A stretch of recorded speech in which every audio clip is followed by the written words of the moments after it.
Guys, it's summertime, and you know what that means? It means we just closed out graduation season. That's right. Students in high school, students in college, they have graduated. They have closed off a very significant chapter of their life, and they're very encouraged, amped up by all these speeches, by the valedictorian, by their teachers, by the professors. And here comes the reality. What are you guys going to do next? And I think a lot of you are probably freaking out. So here are 5 things you need to do immediately after you graduate college. Stay tuned.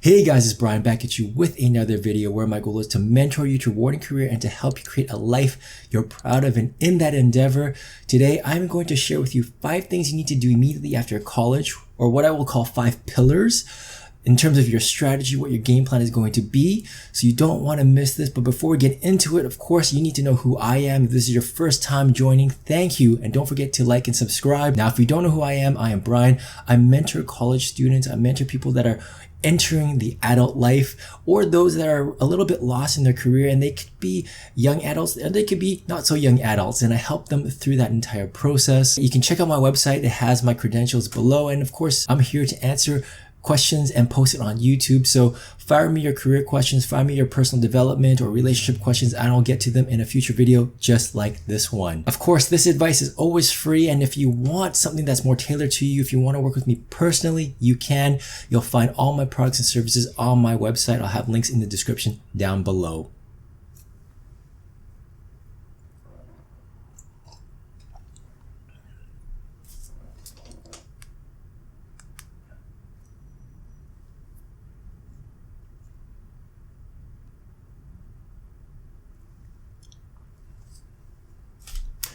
All right, now let's get to the strategic pillars, the 5 things that you need to do right after you graduate college. And really, before I get into those, it's important to understand the bigger movement that is shaping all of this. And that is the reality that when you guys are graduating, you are not just competing with the people you graduated with, you're competing with all the students nationally that graduated along the same time that you did. In addition to that, you're also competing with students that graduated maybe a year ago or 2 years ago who are still out there trying to find a job or hunting for that right position. You're competing with those guys who have had a little bit more experience going after companies, doing interviews, doing resumes. And then a bigger movement, which is the fact that you're competing on an international level.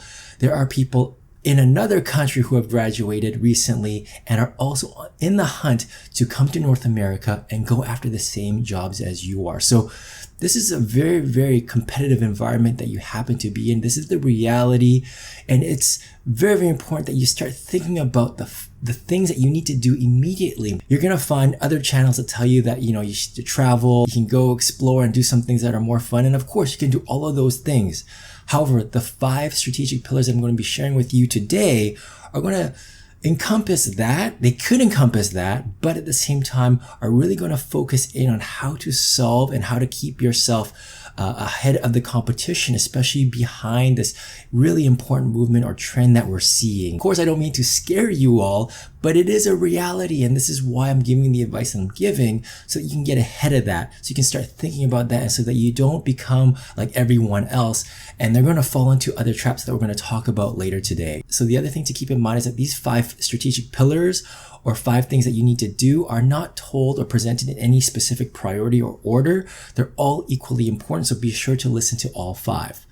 All right, let's get started. The first thing that you need to do immediately after you graduate college is to determine what your financial purpose or what your financial why is going to be. For some of you, that might mean that you want to go travel. For others, that might mean that you want to take some time off. For others, you might want to move out. And I'm sure a lot of you are thinking about traveling for the next year or 2 before you get back into school or get into the work world. There's nothing wrong with any of those goals, but you have to really start thinking about the medium to short-term game plan in terms of finding a financial purpose. Now, for the vast majority of you, you guys aren't thinking about retirement. You guys aren't thinking about what life is going to be like when you're in your 60s, right? And as a result, a lot of you don't even think about these things or don't even care, and that's totally understandable. You just finished high school, you just finished college. Your more immediate game plan is to figure out how to move or transition into that adulthood life. And that might mean finding your own independence. That might mean that you want to go travel and explore and really learn more of what this world has to offer. I totally get that. However, you need to start thinking about what your short or medium term goals are with regards to your financial situation. And that means finding a goal such as looking for a down payment, or that might mean establishing a certain number or dollar value in terms of your nest egg of investments or wealth. You need to establish those things. And that could be any value. That could be like $10,000, $20,000. If you're thinking about a down payment for a house, maybe you want to aim for something a little bit higher, like $50,000. Or maybe you even want to travel. And if you want to travel, I'd recommend that you do not put that on your Visa bill or your credit card bill or the bank of mom and dad. You want to start saving for that, right? So if you want to travel for the next 6 months, you're going to have to budget that out, figure what that dollar is. And now you're going to go after that dollar value over the next few months or maybe the next year. So if you want to travel, for example, and it's going to cost you $20,000, you want to start saving $20,000 over the next year. And that is your financial purpose. That's your financial goal. And at minimum, what that does is that puts you in a position where you aren't putting yourself in debt. But if you can think a little bit beyond that, something that could really force you to start thinking about how to save up money and how to really build your wealth now while you're still young. What it does is it forces you to start thinking about how to start saving money. When you look at your entire budget, you want to start thinking about how do I actually pay yourself first so that you can save up that money.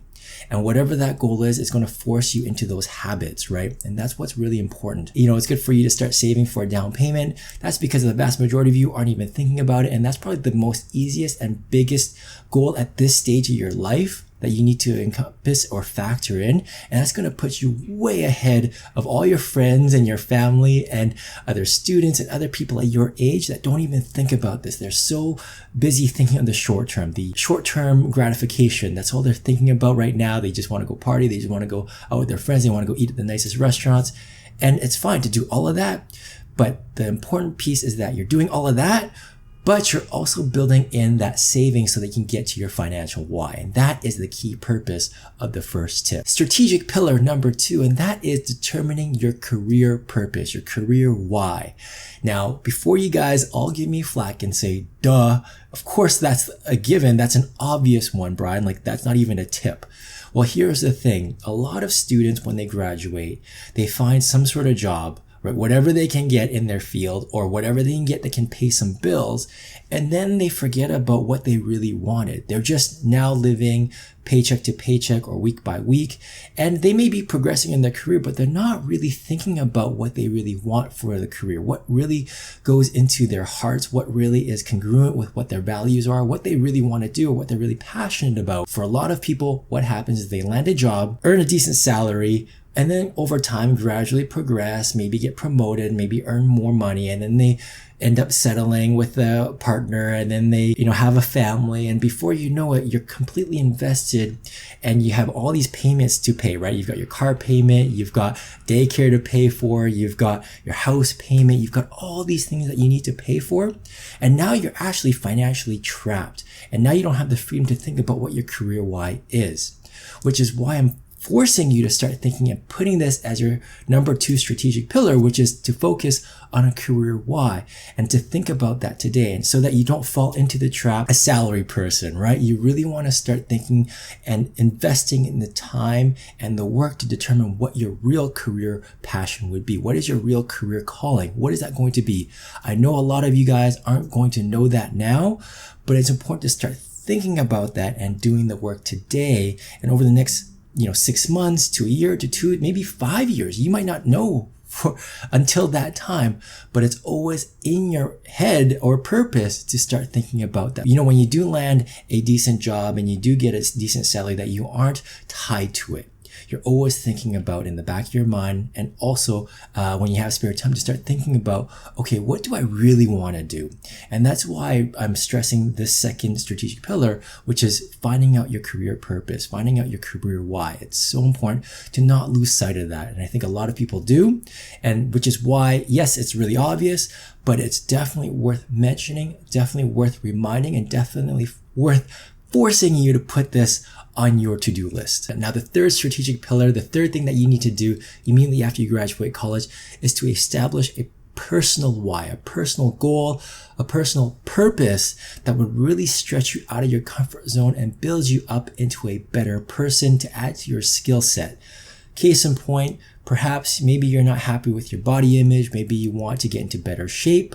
Well, that is a great personal goal, personal purpose that you could definitely go after. Maybe another one is that you're very shy, you're very introverted, and you really want to be good at public speaking, or you think that that would be a really good skill set to have. Well, you know what? It is. It's going to be a tremendous skill set to have. And so that could be another thing that you want to work on for yourself to really put yourself in an uncomfortable position, joining Toastmasters, presenting to people that you have no idea who they are, and you're going to deliver a speech in front of them for 10 minutes. Gosh, it's freaking scary, right? But it'll definitely force your brain to think on your toes, to speak fluently, to speak clearly, and to enunciate words with the right tone and energy. It would do wonders for your career. It would do wonders for your self-confidence. It would do wonders for you as a person. And this is why it's so important to have a personal goal, something that's above your financial goal, something that's above and beyond your career path. It has nothing to do with that. It has something to do and everything to do with you. And that's why it's so important to determine what that goal might be. And guys, this is intended to be a fun exercise. This is supposed to be something that you're going to enjoy. Yes, it's going to be a little bit uncomfortable and a little bit nerve-wracking, but overall, it's supposed to be something that you're going to want to do. And this doesn't have to be public speaking. It doesn't have to be about losing weight. Maybe you want to dress better. Maybe you want to learn how to cook. Maybe you want to speak another language. Guys, it's really up to you. There's tons of freedom and flexibility here. It's definitely a great goal to have, and this is why it's the other strategic pillar that you need to focus in on. Now, when you start thinking about the first 3 strategic pillars, you're going to quickly realize why this fourth one is going to be so important. And the fourth strategic pillar, or the fourth thing that you need to do immediately, that is to find a job. And when I say a job, I'm not talking about something that's going to be along your career path. I mean, if it is, that's amazing. But if not, that's okay too, because right now it's so important for you to focus on the first 3 strategic pillars. And in order for you to do that, you need money. You need to find something that's going to give you the freedom, the money that you need to do all the things that you want to do, so that you can fund your financial why, so that you can fund your career why, and so that you can fund your personal why. You need a job right now.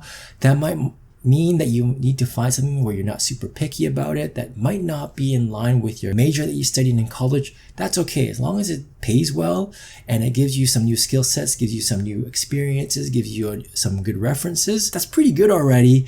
And now it's going to give you the flexibility and resources that you need so that you can focus on the first 3 strategic pillars. That's super important, and that's why I'm saying that you need to start getting a job. Now, this is something that I talk about in my free ebook, The Unfair Advantage. If you don't know about this book, get it. It's free. It's a free download off my website, 101mentoring.com. I'll have a link in the description below. It's a career playbook that's going to talk about resumes, interview skills, networking. There's a ton of information on there. Definitely check it out. It also talks about the distinction between a job and a career path. So they're very, very different things. It elaborates more about what I talked about. So definitely check it out. It's a free download. Grab it today. Now, putting everything that I just said together, it leads us to the 5th and final strategic pillar, which is the 5th thing that you need to do immediately after you graduate college. And that is, you need to learn how to write a resume, write a cover letter, and how to interview well. And I can tell you right now that the vast majority of you guys have no idea how to do any of that. That is the reality. I know some of you think you do, but I can promise you that you don't. I've done the career prep with a lot of my mentees, with a lot of students, with a lot of people like yourself that have come to me and say, hey, I've got tons of experience. I don't think it's my resume. I don't think it's my interview skills. It must be something wrong. It must be the employer's fault. It must be the company. It must be something else discriminating against me, or that they had someone else lined up already.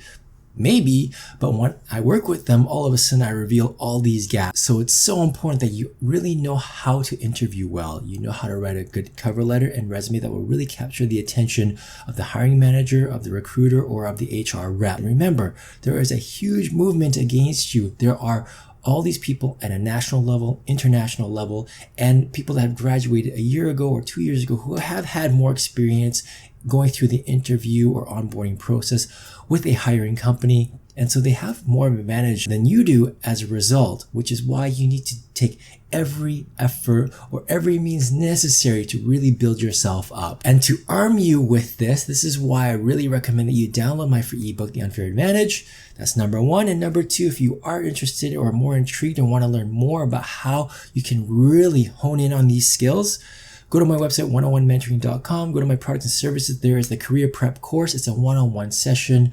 I do a mock interview with you. This is probably the most powerful part of the entire kit.